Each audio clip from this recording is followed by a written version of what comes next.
I want us to become brothers again like we used to be, and for us to find ourselves and bond with each other. Can we agree to that? Opinions vary. Welcome to Three Brothers Filmcast. I'm Anton Bergstrom, and I'm here with my brothers. Anders. And Aaron. My last name is the same as my brother's. And this month we're discussing Chloe Zhao's Hamnet, about Shakespeare and his wife Agnes, the death of their son, and the creation of his great tragedy, Hamlet. This December also marks 5 years for this podcast. Half a decade. Thanks so much for listening over the years. We are going to have some fun at the end of this podcast to mark the anniversary, so please stay tuned. But now, on with the show. And here we go. For those of you who follow the film awards season, Chloe Zhao's Hamnet lives up to the hype. Since it won the People's Choice Award at TIFF this past September, it has been described as a powerhouse of acting and the most devastating emotional experience of the year.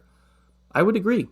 Jessie Buckley as Agnes Hathaway and Paul Mescal as William Shakespeare are excellent, and I found the film deeply affecting.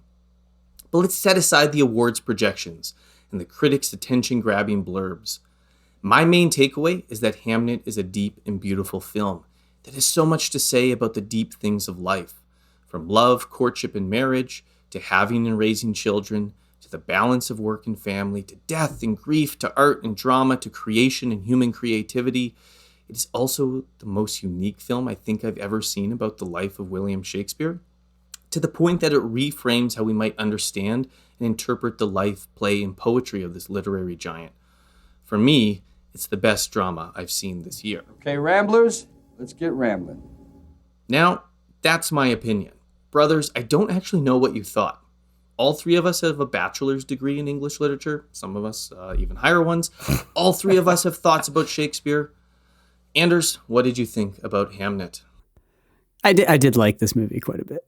If I'm going to go with my gut and how I felt watching it, I was absorbed in it. I think it's an excellent film in a lot of ways. I maybe didn't have as visceral reaction to it as a lot of people I know have had about it. I do have like some slight maybe quibbles that keep me from like wholeheartedly embracing it as like the best film of the year. But I do think it's I would agree with you that Jessie Buckley and Paul Mescal give two of the best performances of the year, hands down. They are what make this movie to me what it is. I think it's interesting seeing Chloe Zhao bring her style to the sort of Shakespearean world. I think there's a number of films that I would sort of compare this to in a lot of ways, but I also agree with you that I think the thing that in the end, the reason I come down quite strongly in favor of this film is that on the one hand, maybe the thing that keeps me the most at distance from fully embracing it is I'm always wary of a biographical reading of a work of literature like Hamlet and saying, oh, I understand that the book that this is based on, and the novelist Malick also, or what's her, sorry, the novelist co-wrote the screenplay for this, and that it is a work of speculation based on some of what we might know about Shakespeare having lost a child and things like that. And I'm always wary about sort of a one-to-one biographical reading of, say, like Hamlet as being primarily about grief. I think maybe the biggest thing is that to me, Hamlet it obviously is on one level about that, but it's also about Hamlet's such a big play. It's about so much, right? But I think that in the end, in the final scene of this film is what makes it or breaks it in a lot of ways, is that this film is a affirmation of the power of art, not only as a reaction to sort of human trauma, but actually as a form of, healing and posterity and sort of like the thing that makes us human and like, connects us to each other. So for me, it's very affirmative about art. It's very affirmative about the humanity of the characters. And so for me, that really leads me to strongly recommend it. Mm-hmm. So yeah, I definitely want to get to, the Chloe Zhao aspect. It's Maggie O'Farrell. So she's the novelist, and then she also co-wrote the screenplay with Zhao. Mm-hmm. And then we also should get into the Shakespeare side of things. But Aaron, before we get into that sort of thing, what's your main take? So I really struggled with this movie, and I don't know if I like it, and I don't know if it works. And it basically comes down to, I do not think this movie functions as a text in its own right. I think it literally relies on the associations of the people watching it to bring in their own familial relationships to essentially put the emotional weight onto what we get in the movie. And I think it takes all of our artistic associations with Shakespeare to fill out the edges of a pretty thin portrait of what an artist is, in my mind. This movie is very deeply felt, and I don't knock anybody having an extremely strong reaction to it. I was quite moved at points in it. I think it's pretty hard to watch it and not be, just on a gut level. Mm-hmm. That said, specifically the Agnes character, played by Jessie Buckley, I don't view her as like a person in the movie. I view her as a concept. She's essentially a person defined by negation in every aspect.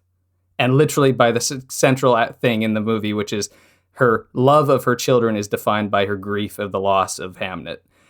And we can get into this if you guys want to wrestle with it, but like, I just don't, there's nothing I can say about Agnes in this film except for what she's not.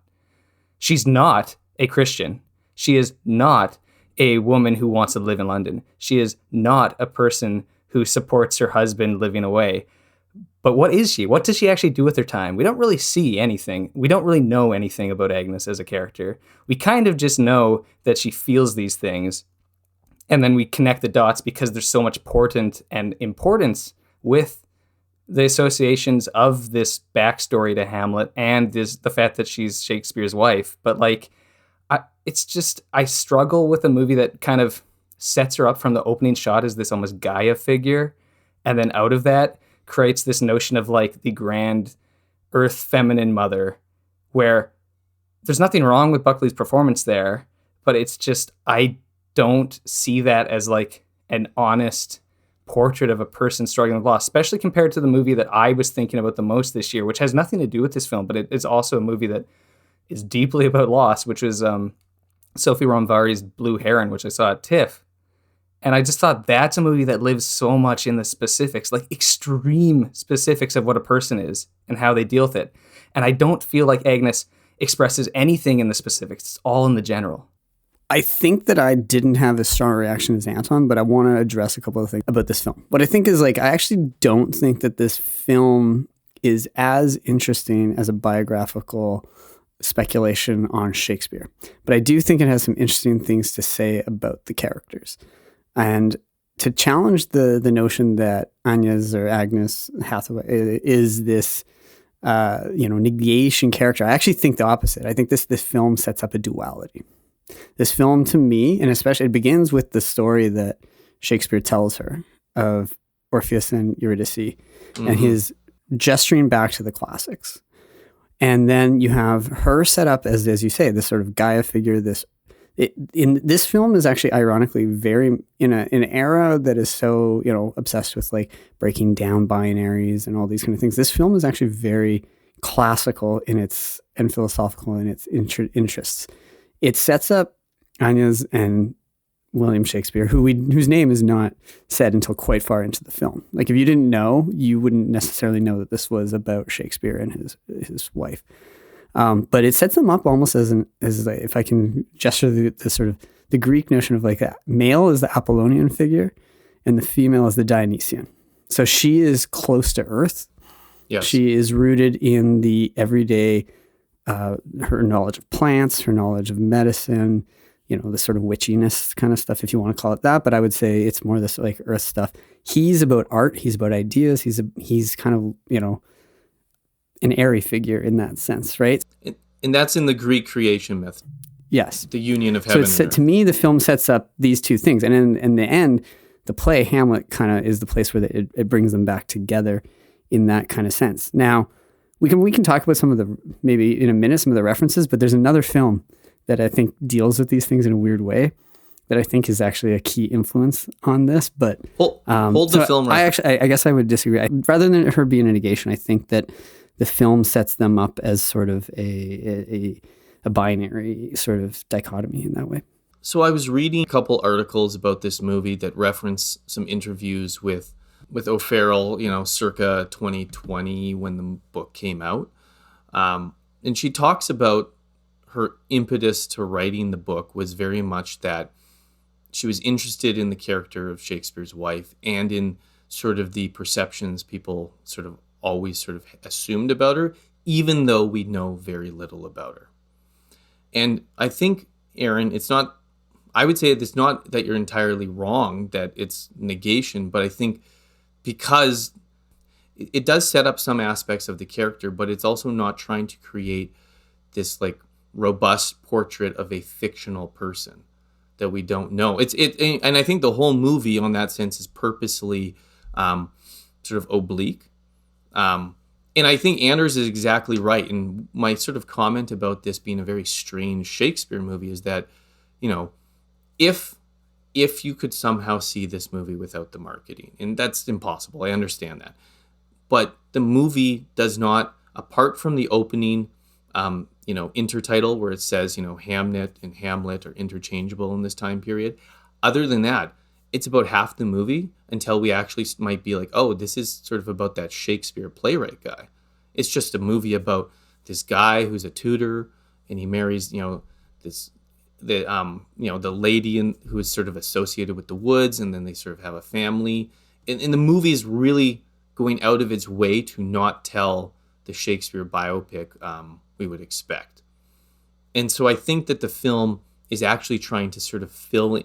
It's a movie that's kind of trying to inhabit the negative space of the biographies we have about Shakespeare. We always hear about what Shakespeare did in London. Why did he keep going back to Stratford? Why did he eventually retire in Stratford? There's all this sort of negative space around Shakespeare, and it offers kind of like a hypothesis in some ways of what his actual life might have been like with his wife if it wasn't this assumed sort of negative. They got married because they had to. He hated her. He ran away to London, which is kind of how it's always portrayed.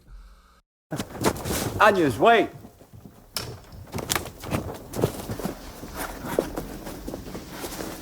I know who you are. Who am I? Well, I don't know you, but I've heard. I'm the daughter of a forest witch. Yes, people say that, but that's. I am my mother's daughter. I've learnt many things from her. What are you looking at? You. Why?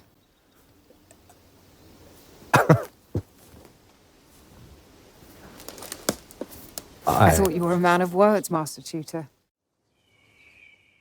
No, I think that's all fair. I'm not actually even saying the movie should have tried to be a biopic in any way. I'm not interested in that. I guess it's just, the movie is so interested in the tactile, so in its visual presentation and its emotional presentation and the performances, it's extremely interested in being grounded.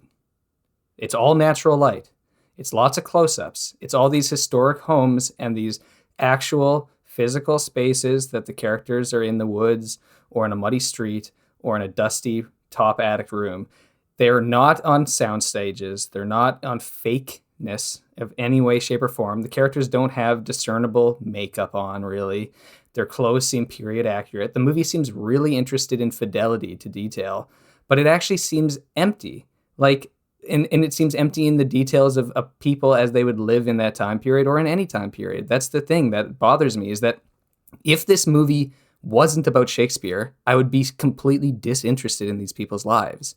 But then it's about Shakespeare, but it just wants Shakespeare to be this grand metaphor for art. And then it's like, well, are you able to make a grand metaphor for art if you aren't relying on the greatest artist who ever lived? And I know that's almost immaterial because the movie is about Hamlet, and in a way that's more specific than the general in that sense. But I struggle with a movie like this because it wants to be like, this is this grand, extremely true depiction of loss. And I'm like, but it seems to be skirting on that edge of it wants you to feel it. The moment that encapsulates everything for me is the birth of Judith and Hamnet. And she is screaming and hawing, and there's just mucus dripping out of her mouth, and she's on all fours like an animal. Like, that's how they present it. Yeah. And she's just wreathing and like just freaking out. And finally the first kid comes out and it's Hamnet, and it's like healthy boy, and then it's like, oh, another one's coming. And so you get this scene, but it's like there's not a drop of blood on the baby. There's no umbilical cord. There's no like guts of anything. And it's just this weird like play acting of the dirtiness of life, but it's like sanitized because it's not interested in actually getting into the mud. It's like it's all a metaphor. It's all a metaphor. And I'm like, it's obvious. So my ultimate thing here, and what I struggle with, is that I don't think I come away from this movie with anything I didn't already have going into it. It's nice performances. It's well shot. It's artistically considered. But like, what do I learn about grief or these people or Shakespeare that I didn't already know? So what you dislike is partly why I like the movie. Because I think what I like about this movie is that it avoids being conventional biopic for Shakespeare. And in so doing, I'm starting to understand Shakespeare in a different way. And what I mean by that, and we can get into this as a later conversation, is that I think its emphasis on the importance of Shakespeare's marriage and children on his art is something that like scholarship and people don't really ever talk about. But like him standing on the edge of the Thames reciting To Be or Not to Be, how is that not the most cliched understanding of that speech? Like what is new brought in that moment? Well, but here's the other flip side, because then it also makes Shakespeare every day. But it's what a teenager would think about that speech. What's new? Chloe Zhao is, as you say, very concerned with how her films are received, and the film is actually like, it loves symbolism, it loves artifice, despite its interest in, like, as you say, period housing and these kind of things. The film is actually very like weighty with like metaphor and like artifice in a lot of ways. Like I said, like the things that are interesting about this film to me that for me made the film worth watching is kind of the concepts and the ideas around like memory and art and these kind of things, right? I think that actually, here's an interesting example of why I kind of, maybe for me, when I walked out of it, the biggest thing that drew me out of the film at moments is the choice to not have the characters like speaking consistently in period style English, right? Like a lot of the dialogue is actually quite modern at times, right? Like this is not, like, to contrast with a different film, this is not Robert Eggers' The Witch, right? He's not like the, like, and well, so when people, I get, like, would say it's not as is it not extensive, like but I don't, do people use, I'm trying to think of an anachronistic They expression. use some anachronisms, but it's not like, I actually don't think they say that much. That's kind of the thing. So here's my bone I'll throw people you didn't guys. speak Shakespeare's verse. No, I know, of course normally. not. no, it wouldn't be verse, but I'm just, there were moments where, and the thing, it's actually kind of one of the things I didn't mind about the film was it actually trying to grant people from the past permission to be people with, and it's trying to gesture to their grief that, I think sometimes people look down on the past and are very like prejudiced toward the past. And I think that the film is in its best moments, and maybe the book too, trying to say, hey, guess what? They were also people who lived and died and had feelings, and they grieved when their children were dead. And, the effect of like the plague and things on all this was a thing. And it obviously informed the art the way we would read art now. And I think there's often a sort of impulse to like read the past in a very different kind of way. And I think this film does try, maybe not 100% successfully, to try to return some of that to Shakespeare. I totally get what you're saying, but I don't think it actually does that, because if it wanted to make Agnes a ordinary person of the period, why does she have to be this kind of mystic? Why does she have to have this weird quasi-spiritual communion with her falcon?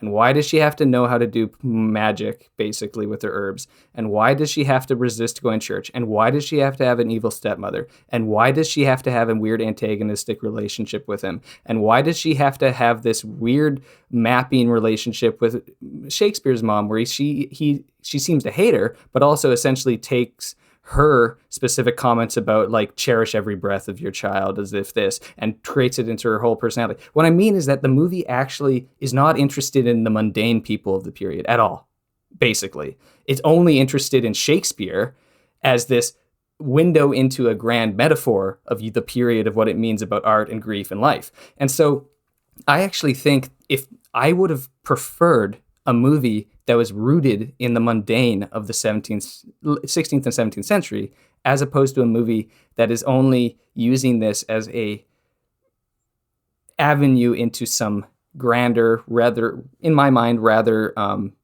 obvious comments about art. I don't think I can totally disagree with you on that. I kind of agree that the film is doing that a little bit. Yeah. And again, it works for a lot of people. And so a way that I'll say that the movie works best in this is when it leans into the artifice aspects. So the two most striking things in the movie to me are, well, three. The three most striking elements in the film are all relating to theater or Shakespeare's actual verse. The first is when he's having the young actor playing Hamlet, rehearsing the lines, "Get thee to a nunnery," that whole sequence with the Ophelia. And he's like, do it again and again and again. Yep. And he's not liking the fact that the guy has no feeling because there's no depth of grief or guilt in the way that he's saying it. And so when he finally spills into the lines, you can see all the things that he's failed to say to his wife are coming out in the verse that he's written. So there's where you're getting the connection of, like, this is how his relationships to his family informs the text in a meaningful way. And it's one of the best scenes in the film. It's one of the best scenes because it's also, it never hurts to have Paul Mescal doing Shakespeare language, right? I am myself indifferent on it. Again. The second is the finale, which is quite moving. And it doesn't hurt to have 25 minutes of Hamlet performed on film, like in an actual recreation of the Globe, in which we are seeing the play through Agnes's eyes. So we're understanding the play's approach to death in a slightly new way. So these are the ways where I'm not wanting to throw this film out, because there is something here in examining Shakespeare in that moment. It's not just reductive to a biographical lens. It gives us a slightly different understanding of how an audience at the time would process that tale, those deaths, that loss. The fact that it's not just her that is weeping when Hamlet dies, and it's the others. The fact that when she reaches out for him and he reaches the crowd, the rest of the crowd reaches too. It's a little bit corny, frankly, but it also speaks to the power of art, of the, like, it is the reach across time through from death to life. It is the reach of time and space. It's the interstellar magic of art. I wouldn't necessarily say it's corny. I just think it's obvious. That's all. No, and then the third moment is just the limbo vision of Hamnet on the empty stage in death. That's very interesting, and that's where the movie is doing its symbolic visual storytelling that actually works for me. And it pays off the obsession with that kind of dark crevice in the tree, of the void, of the passing, the barrier. It goes back to the Orpheus and Eurydice, the idea that once you look in, there's no going back. You cross that threshold. It's all about crossing the threshold into Hades, etc. Again, is the symbolism maybe, like, am I just too aware of a bunch of this stuff for the movie to work its magic because I see all the symbols it's pointing to? I'm not saying I'm smarter than the movie, but would this work better if I didn't know those symbols? Well, it's okay. So I think that the point of the movie is that it's twofold. Shakespeare was a real human being who had real emotional connections with other human beings. He's not a special artistic genius who existed in a vacuum. So when his child died, that would affect him like people today when a child dies. At the same time, in scaling back, it's saying that every life involves the deep things of art and meaning and symbolism. That it's not just the Shakespeares who engage on the symbolic level with earth meets heaven and things like that. And like that's how I read this movie. It's saying that Shakespeare is both more ordinary, but your ordinary that you read, that you see here, the regular things of life, these are actually the sort of the highest and the deepest things of life. Because when a child's born and dies, things like this does engage on those mythic level with things. And I think that's sort of where the movie's, what it's trying to say or do. And I can see if you think that it's like, I don't think that the movie's subtle in its symbolism. I don't think it's trying to be.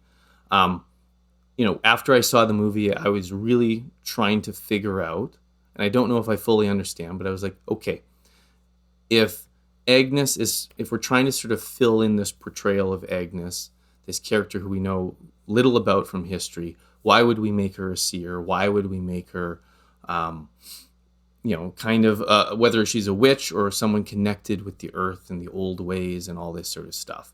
And I think Anders' argument is that the thing that makes the most sense, that it's because of like the mythic symbolic resonance of that. At the same time, O'Farrell says that there was sort of a practical thing, and that she wanted to sort of have the character see something in this like 18-year-old boy of like where he would be in the future, that she would sort of discern that he had a special power. And I think her writing then sort of came out from there. What do you see? I see you grown, very strong. And I see you in London working with your father. In the theatre? At the Playhouse. What will I be doing? What do you wish to do, Hamlet? I shall be one of the players with a sword. Sword? Yes, and I shall clash it against the sword of the other player. Show me. There'll be a terrible fight, and everybody watching will be frightened out of their wits. And who will win? I shall, of course. Of course you shall. I also think that, the film is suggesting that kind of what you were saying, Anton, that like everyday people's experiences might have been more that Agnes's understanding of nature and things like that might have been not as rare as we think, right? Like the more you read about old England and things like that. But this film is also something you said about like the elevation of like the everyday and like to the level of the mythic, like these things that everyone most people go through, birth, life, death, all these things, as having mythic resonance is something that, is commented on as being part of the birth of modernity, right? Is ironically about the elevation of the domestic and like the everyday to the level of like, the good in a weird way. Something that, traditional classical cultures didn't necessarily say. It wasn't, having a family and children and stuff wasn't necessarily the highest calling in ancient classical societies, right? And in the birth of the modern sort of elevates things like domestic and business into that. I'm drawing a little bit on some, scholarship and things like that, but I think the film and the writers are aware of that stuff. So to me, that stuff's interesting. The movie really strikes me as like, I'm wondering how much this movie is part of what I would say is sort of what you see going on in the wider culture, sort of a sort of newfound resurgence of interest in like the spiritual or the occult. And the other movie that makes me think of this from this year is Nosferatu, the sort of matter of fact and unapologetic interest in the occult and the spiritual and like the supernatural as just being sort of like a part of like a reality in these sort of like otherwise kind of like historical works. Like, they're both works that are trying to set up sort of a believable visual tactile past, but they're also seem to trying to suggest that people's sort of connection on that level with things is different. And so I'm sort of interested in it's sort of these sort of post-secular works on some level. But there's still a reluctance with sort of the organized religion, which, is a big aspect in this film with Agnes. And again, it seems to set that up in in a duality with Shakespeare, who is interested in sort of more the religious side of things, in the more organized institutional side, because it's interesting with when their marriage, because when they have the child before being married, and he's like, we had a hand fast, like it's not a sin.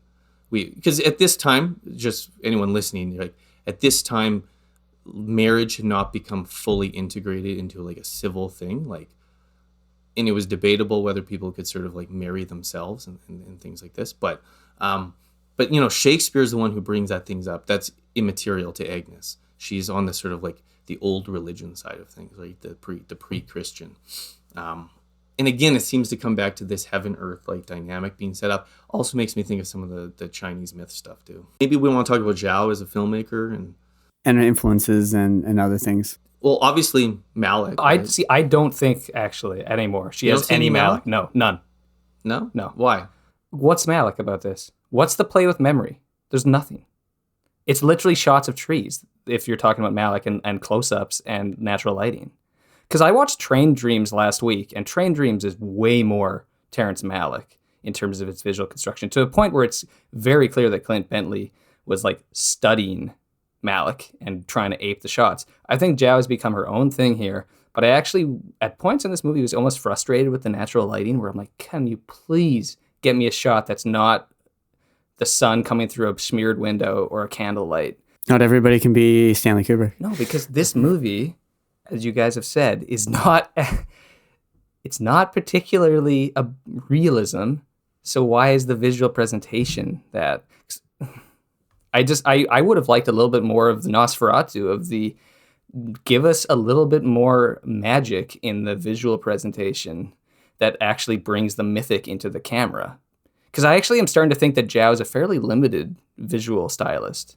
But I think it's because of the point is that it's like the mythics in the domestic and the intimate. But again, there's my big contention with this. I don't think we get that much domestic. We only get the big points. We get the death, the birth, this, that, the other. We see her sitting around a table, like cooking. Like what I'm saying is the movie's not interested in what you'd expect of Shakespeare, like making Hamlet. Sure, but there's nothing. We only see him writing it. You never see her interact with any person that's not a family member. You never see her do anything that could be considered work or could be considered except on the farm or the house. No, but what I'm saying is that it's not what I think is actually something sacramental and spiritual is the idea of like the genuine mundane of like cleaning up and these other things. In this movie, I know it's not interested in that. It's about the big moment, the ruptures of where the two binaries split the atom kind of thing. Like that's what it's about. I get it. But just that's why I don't think Zhao's visual presentation actually is the best way to do that. And I'm not seeing the Malick stuff anymore. Partially because she doesn't rely on montage that much, really. She kind of sets up constructions. Yes. Just a little bit at the beginning. So she's definitely, like so many filmmakers of this type are influenced by Malick, but I think she's actually kind of her own thing at this point. Yes. Well, I think she's one best, right? Nomadland won Best Picture. Best Picture and director. Yeah. Yeah. No, she's not like a minor film. No, she's not a minor filmmaker, but like, it's a bubble. It's a bubble Oscars. Maybe my Malick thing is that I have a hard time saying anyone can do a close, attentive picture of a tree and not be somehow influenced by Malick. Yeah. Because Malick shaped how we treat like nature in the past 20 years. Like. Yeah, but I don't need that. Like she can figure her own thing out. Are you guys ready to hear my crazy film that I want to compare it to? Yes. Yeah, okay. I do. Bring it in. Lars von Trier's Antichrist. I haven't seen that, but I know a bit about it, so I can sort of see where you're going. It is a film about. It is a film about a Eden. couple severed by the grief of the loss of a child, a retreat to the forest and nature, and some of the images of the trees and stuff like that. I think it's there. You should write an essay on that. It's definitely there. That's actually definitely there because and the binaries, but it's a much more combative vision of it. But remember, it's literally he and she in that movie. Yes, exactly. You don't get their names. Chaos reigns. No. Well, and they're almost he and she for Yes, exactly. No, I know. But that's what I mean is that you guys, it clearly worked for, and it clearly worked for a lot of people. So I'm not disputing your experiences and stuff. But I just don't think that the like depth of vision is actually there. And I think it's a much more surface level. And I think that the depth is coming from the fact that it's William Shakespeare, the greatest artist ever. The thing I want to talk about is what it says about art.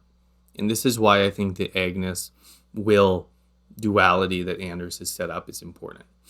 Because I think it also then sets up a different idea of like, there are different versions of what art is supposed to do.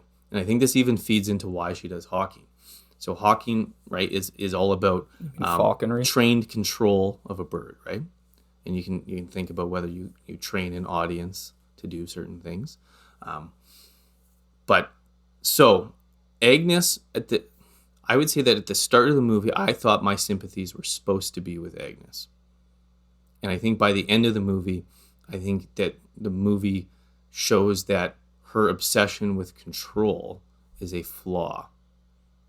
And I don't think it's a hard, she's wrong and like Will's right, but I think it comes down to art, because I think one of the lessons of the movie that Will discovers, and she starts to see it at the end in the performance, is that the best art is about gratitude and is a giving to others. So it's like, think about art in the sense of both craft, but also what we think of as art today, okay? So her art, right, her lore, her herb lore, all this sort of stuff is about how do you hold on to things? How do I preserve the life of my child? All this sort of stuff. And she's resentful. She says, he's passed. You didn't do anything. I would have given myself to him. And what he does then is he gives his art to the rest of the world. It's about the idea that you're like, you can take something that happened to you, and it's not about then holding on to it, but that about, essentially it doesn't matter for the rest of the world what the origins of Hamlet are, whether it is in real life Hamnet or not. But what it is what he transforms it into, which is this work that does connect with people and does give them something. And the movie seems to be very interested in sort of the free sacrifice in giving. It's there in the way that Hamnet does this bizarre, and again, we can talk about whether this is meant to be taken literally, the way that Hamnet substitutes and cheats death, and again, this sort of idea that the movie, like an Eggers movie, treats the supernatural on sort of a serious level. I think it's open in that scene to whether death actually is sort of a figure there looking over them, and whether Hamnet actually did sort of trick death. Like, this isn't just necessarily a metaphor. At least the movie's inviting us to consider it on that level. And so I think Shakespeare's sort of transformation is understanding that the art is about eventually then he can deal with the grief by, in some sense, giving it into his art and giving it to other people. That's sort of my read on the themes of it, and that's why I see the duality as being also important to that. And that's why I think this sort of witchcraft or herb lore and all that stuff is all about exerting control, and then over the natural world, whereas the art that Will is doing is almost, I was going back to this Tolkien term. Tolkien loves the word subcreation for human art. It's something that we do to parallel or resemble, what God does. It is a creation of something. And so I sort of thought about that subcreation that Will is doing seems to be, it is not about possessing what you created, but about surrendering it to other people. And then that relates to themes of immortality in verse, where it's like you're creating something actually. I think you're right. I could have gotten that without Jessie Buckley being, "Don't say the name of my child. That's why are you saying my son's name?" And I'm like, why is every moment in this movie she seems to be like on the verge of madness and so like in her own bubble of world? Like, it's like, you obviously know your husband wrote this play. Like, what are you talking about? Like, why are you screaming out in the middle of a play? What I mean is just, it's overwrought in moments. And it's like, you would have gotten that exact same message of like, she wants to hold on to Hamlet as a memory for her that she failed to save him. And she thinks all these things and all this guilt and shame and love is all wrapped up together with the possessive aspect, and Shakespeare transforms it into something in which other people can actually process their own pain through the same experience shared together. So he actually makes Hamnet everyone's son in a moment watching the play, and thus liberates and brings them back to life in a sense, in a spiritual sense. But like, why did I need Jessie Buckley's Agnes literally verbalizing it in like ridiculous overacting moment to It's get melodrama. It's melodrama. But wouldn't you also say like, like you're a James Cameron fan. We were talking about Avatar before we started It's tone rolling. management. I know, but what I'm saying is, so maybe it's like, what kind of a movie is this? Yeah, So it's exactly. one that people's What is it? choice Is it a award naturalist film? Is it a weeper? Or is it this grand metaphor for art? You're saying it's all three. Yeah. And I'm saying I'm not saying. I primarily I'm not saying think that this people is are an opaque artistic work. I actually think that the movie has an accessible I did. aspect. That the repetitions and the redundancies. No, it's extremely accessible because I don't think it's that deep. That's my thing. I think it's actually more closer to the weepy melodrama in like the pejorative sense or descriptive sense than the like grand metaphor sense. Because I actually think See, I just don't think that's a pejorative. No, sure, but I don't think this movie, like I think 90% of people watching it and like having rapturous reactions to it are just overwhelmed by the emotions, and there's nothing wrong with that. Yeah, sure, Aaron, that's fair, but like I do think that melodrama and the notion of like,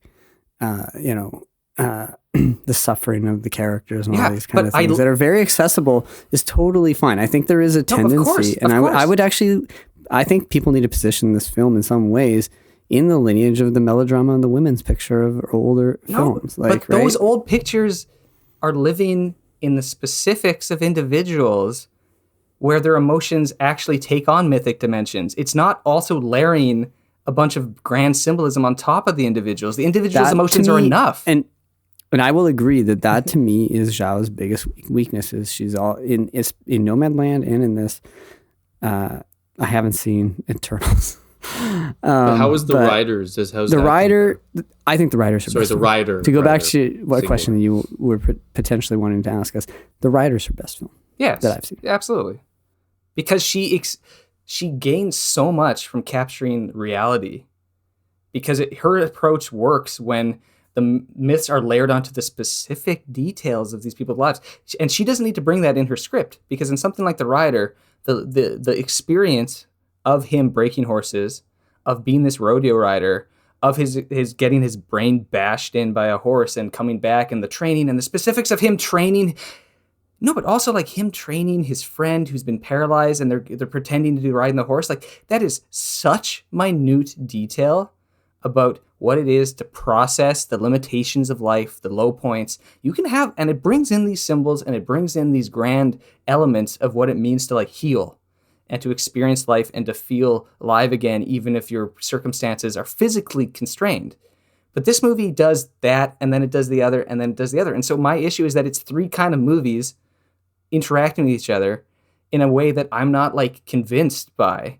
And it clearly worked for you guys way better, but I don't think the naturalism works with the symbolism, works with the melodrama. But do you think, like, my thing would be like, you're like, I don't need a movie to say this about art.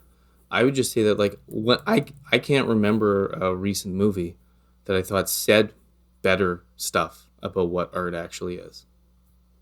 Like, that's part of the reason I like this movie a lot, is that there's not a lot of movies that speak about art in a way that I'm like, you know what? That's what art is. I agree with that, yeah.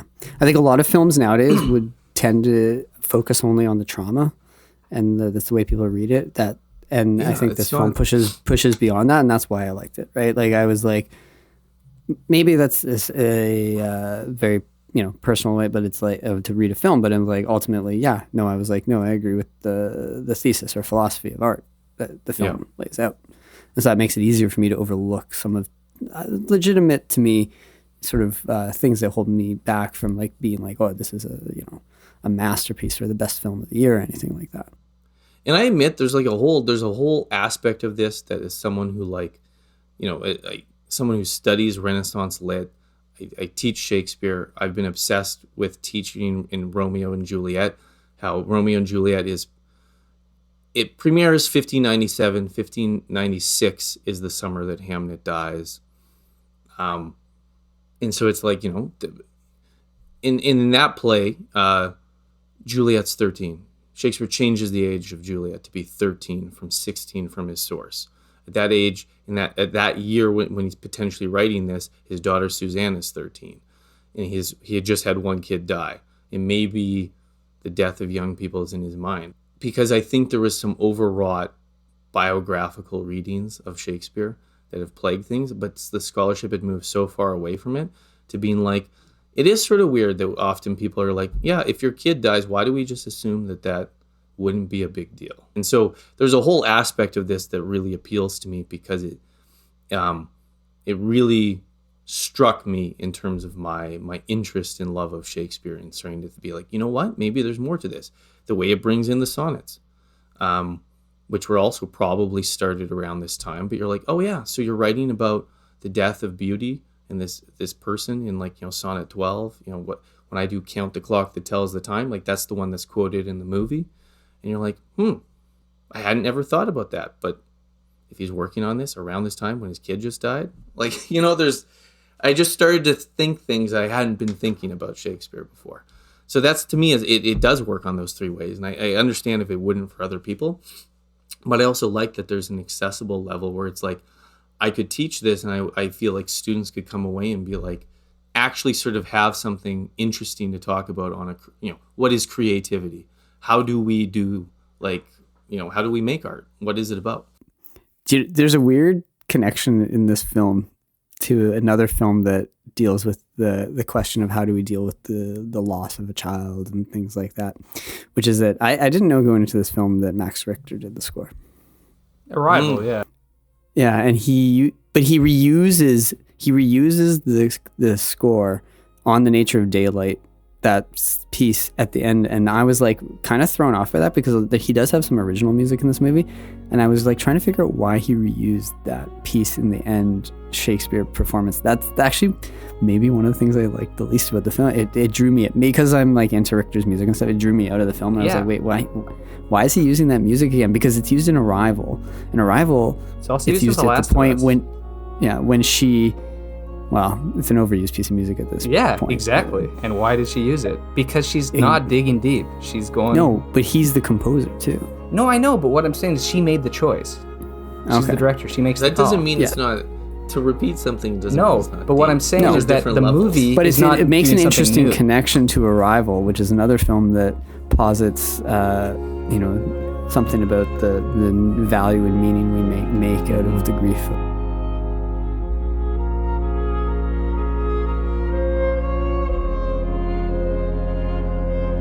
I'm clearly in the minority on this movie, and that's fine. When this movie wins Best Picture next year, that's fine. I understand it. And it's more thoughtful than many movies that get praised very highly. So again, I am sounded very negative here. I'm just very conflicted on the movie because I love Shakespeare. Shakespeare is I find it fascinating anytime we can get people thinking about the immediacy of Shakespeare is a good thing. Because I think the worst possible thing that ever happened with putting Shakespeare on the curriculum and frankly having some pretty subpar teachers teach it is that they talk about it, well, it's old, but it's important. You have to read it this way. And it's like, no, it speaks to you right now. Shakespeare is like the eternal present. That's the whole beauty of Shakespeare.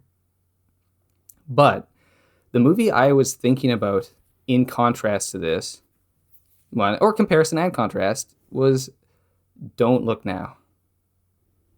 Because it's another movie about losing a child and the just absolute fracture of a marriage and then the coming together of that marriage. And it's not about art, so it doesn't have that element. But its emotions seem so relatable and so honest and naked in the truest sense of the term in a way that this film seemed a little more performative. Do you think...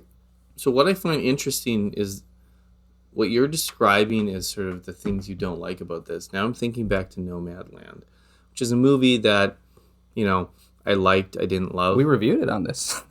We did. That was one of our early episodes. But that was also a movie that managed at that time to connect with many like people, especially people of the sort of the critical level, or into sort of art house or whatever type of movies. And they read all their frustrations with sort of social distancing and sort of being isolated, and they put it all into their like love of that movie.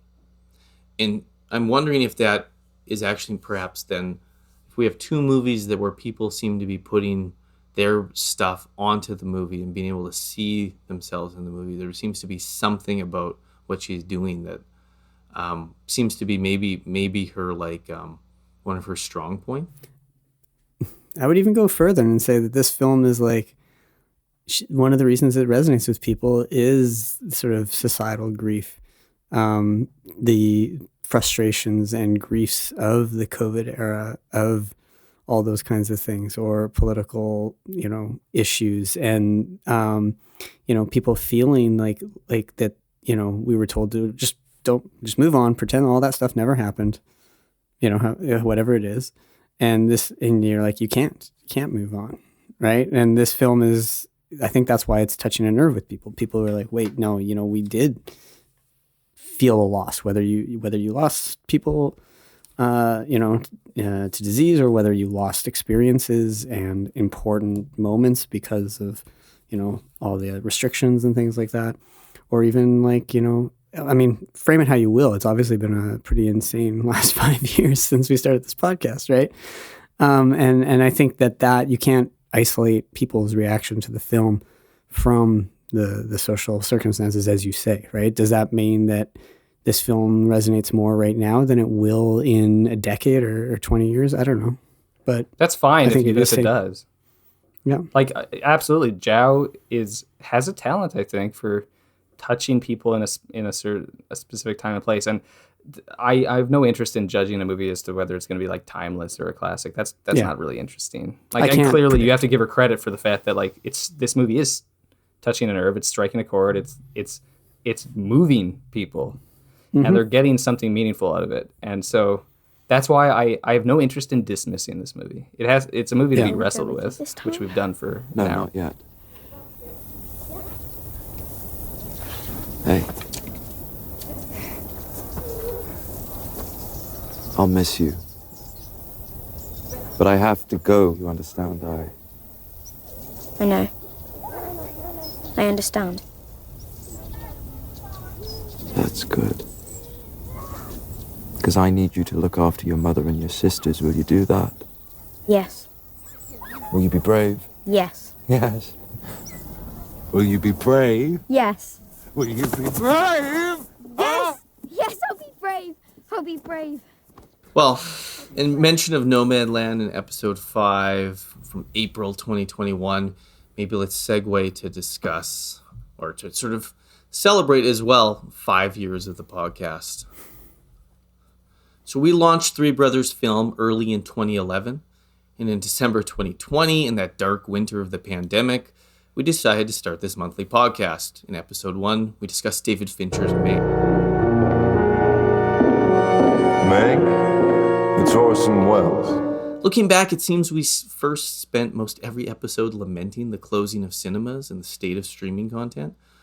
We've discussed franchise world, that never-ending production line of sequels, remakes, and reboots countless times now. We've tried to cover some of each year's tentpoles, some international gems, and the latest works of our favorite directors. It's been a lot of fun, and whether you've followed us all these years or you've just joined us for the first time now, we're glad that you're part of the conversation. Aaron had the idea for each of us to list off 3 comments looking back at the podcast so far.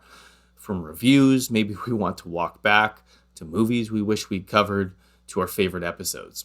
To start, I will say that serendipitously, our most popular episode on YouTube, episode 11, on the last James Bond movie, No Time to Die, just recently passed 100,000 views. Awesome. Anyway, who wants to get started with some thoughts looking back on the past 5 years of the podcast? I don't think it's a mystery to anybody that like we have more limited schedules than we would like in terms of producing this podcast and seeing the movies and recording and then putting it out there. So often we miss little windows in which, looking back, I really wish we had had the time to see the movie maybe early at a critical screening or make that work or get a screener. And I don't think I ever felt that more than July 2023 and missing the Barbenheimer experience.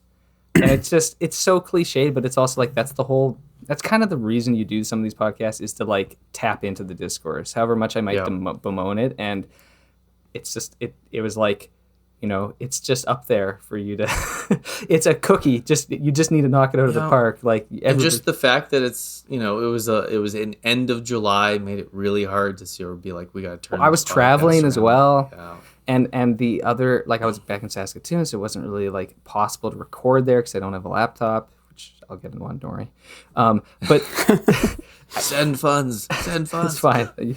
But I think it's also that in retrospect, movie theaters, the cinematic experience, we're right now, Netflix has its bid for Warner Brothers. We're kind of in this weird limbo state of like what is going to happen to theatrical experience.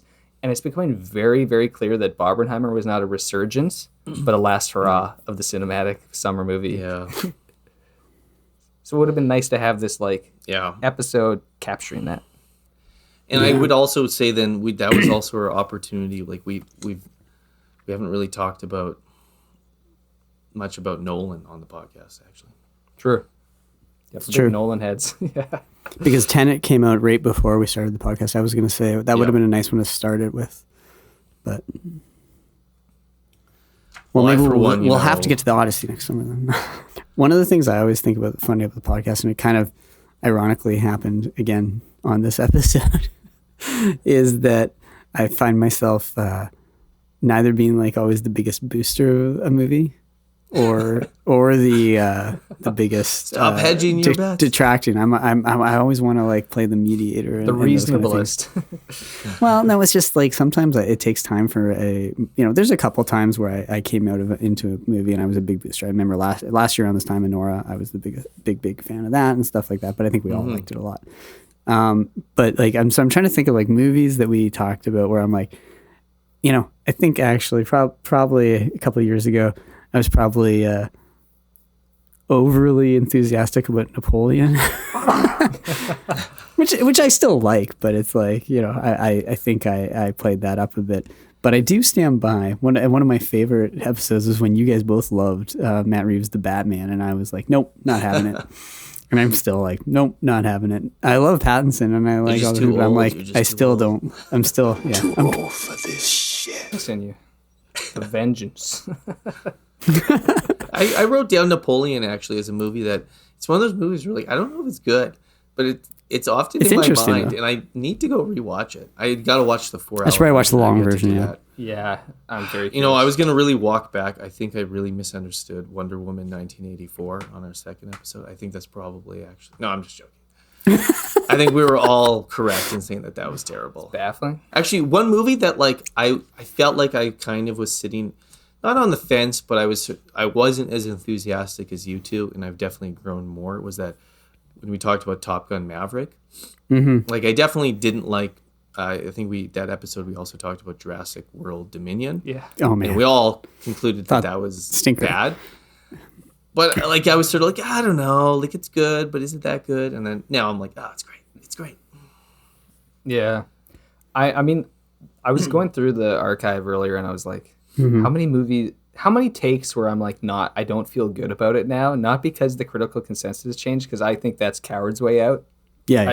Of the whole like. But my own feelings have changed. Like but it's not even a movie I've revisited. It's just one where I'm looking back. I even wrote a review of this movie, and I'm just like, I think I was just very desperate for like cinematic experiences and like blockbusters in late 2021, early 2022. Yeah.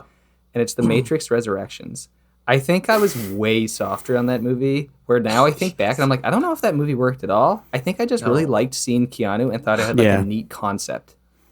Honestly, looking back now, I'm like, I might actually like Don't Look Up better. Of the 2 episodes that we did. It's possible. Just for Leo. One movie that I wish we'd have done a podcast fully around is Avatar: Way of Water. Yeah. Because I just feel like it would be fun. I do not love the Avatar movies fully. I really enjoy them. I'm looking forward to the new one, but I just don't love those. You're movies. not a James I kinda Cameron think they're head too to the long. same level. No, not the same level. You love but I think it aliens. would be a really But- fun discussion for us to have as a conversation. I would say though, I remember But it's hard. going They into always our, come out right before Christmas, and we're not going to record going back to our emergency pod tomorrow night, guys. But going back to our Cameron retrospective is probably one of my favorite things we've done on this entire website, podcast, all of it ever. And I did enjoy our discussion of James Cameron podcast that we did. Yeah. At the end of that, and one of the things I really enjoyed was seeing our reactions to Cameron change. Like I remember we had given you Titanic. And we were prepared for you to be like the curmudgeon, and you came out of it being like, "No, Titanic's great." And I actually rewatched Titanic with my boys, and our whole family watched it because it sort of get back in the James Cameron mindset, like a few weeks ago, and everyone loved it, and we're all like, "Yeah, it's so good." One episode that I had a lot of fun with, and I always think fondly back, is our '90s summer movies. One where there was there was nothing. It was June 2021. That's episode 7, if anyone wants to go back.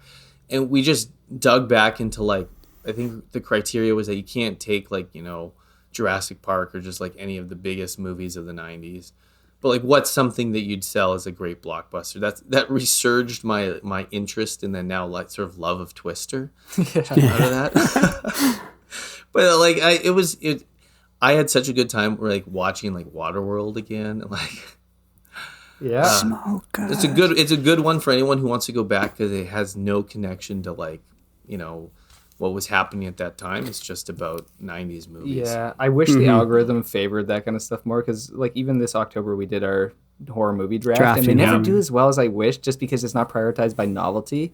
But I actually kind of love the riffing on old, because the thing is that we watch a lot more movies than old movies than people. And so if we might not see nearly as many new releases as other critics, but we can go, punch for punch with basically anyone in terms of digging into old movies. Another one that I think actually holds up well and that other critics and people have come around to agreeing with us on was our instant praise for Michael Bay's Ambulance as a great action movie. I've noticed a bit of a critical groundswell for that as one of the best Bay films. So we were on incredible. the pulse then, and it's true. It is really good. Weirdly enough, so I'll give 2 answers here basically of my favorite episode. I think, weirdly enough, I feel like the episode where we touched on the actual depth that we can get to if we let ourselves talk long enough on these podcasts. And I actually feel like this Hamnet conversation is kind of a good example of that, us going pretty deep on it. Is just episode 3, Adam Curtis's Can't Get You Out of My Head, where we really dug into that ridiculous 7-hour movie. And, that is very neat. Adam Curtis in general is a very niche thing. So the average person who listens to movie podcasts is not even going to know who Adam Curtis is. But for the people who like Adam Curtis, it's okay, actually engaging with the material in a genuinely substantive way. I like that. But the one that I constantly think about, and I've kind of made one of the memes, I get audio memes of the show, is the episode where we covered Halloween Ends. Yes, the Corey hotline.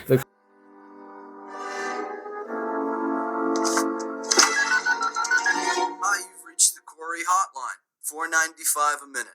Here are some words that rhyme with Corey. Glory. Corey Cunningham, and the ongoing references to the fact that we're maybe the only people who like Halloween Ends, except for, to be fair, Blake Collier likes it, so shout out Blake. But I don't know, Halloween Ends is a weird movie and it's stuck in my head a lot, and for some reason I just think it's hilarious that it's all about this character called Corey Cunningham Who's gonna become the new? He's gonna teach me to be Michael Myers in the sewer, and you're like, what is this movie? The other one that I think back fondly is actually our partly because it's back on Disney Plus and stuff with the Beatles Anthology 4 is our Beatles episode where we had Jesse Hutchison on. Mm-hmm. And having someone who could go toe to toe with us on his he's love deeper of the in Beatles. The Beatles lore than us. Yeah. But it was great to have him on.